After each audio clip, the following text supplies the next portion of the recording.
at the GEMS Camp, Girls Interested in Engineering, Mathematics, and Science, a nonprofit that provides STEM programming for girls at the Martin Luther King Jr. Community Center, located in the historic district of Fair Park in South Dallas. And we're sending one of our favorite finds, this brick wall mural that says King.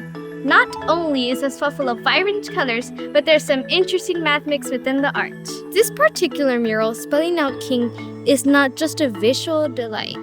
It's a tribute to the legacy of Dr. Martin Luther King Jr.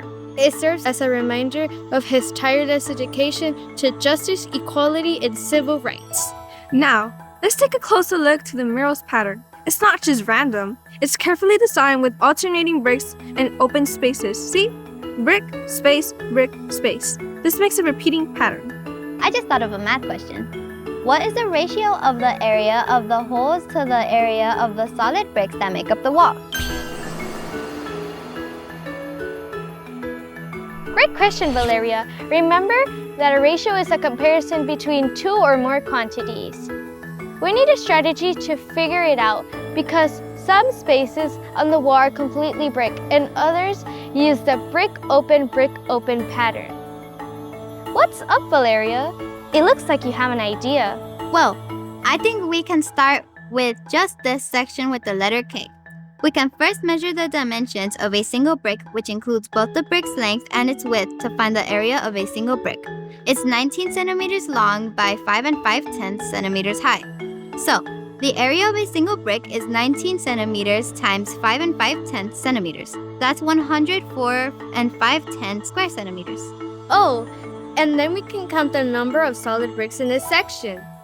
That's 150 solid bricks. Now, let's do the same process for the open spaces. We can first measure the dimensions of a single open space to find the area of a single open space. It's 11 5/10 centimeters long by 7 5/10 centimeters high.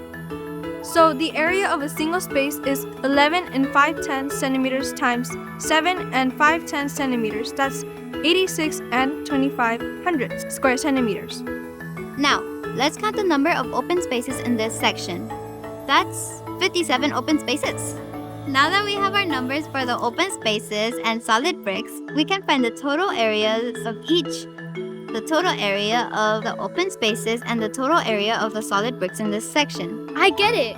I'll find the total area of the solid bricks by multiplying the number of bricks by the area of one brick. That's 150 brick times 104 5/10 square centimeters for a total area of 15,675 square centimeters. And I'll find the total area of the open spaces using the same process. That's 57 open spaces times 86 2/25 square centimeters for the total area of 4,916 2/25. But let's round that up to 4,920 square centimeters. Now that we have both of those areas, we can compare them by creating a ratio to find out the ratio of open spaces to the brick spaces on this portion of wall. It's pretty simple.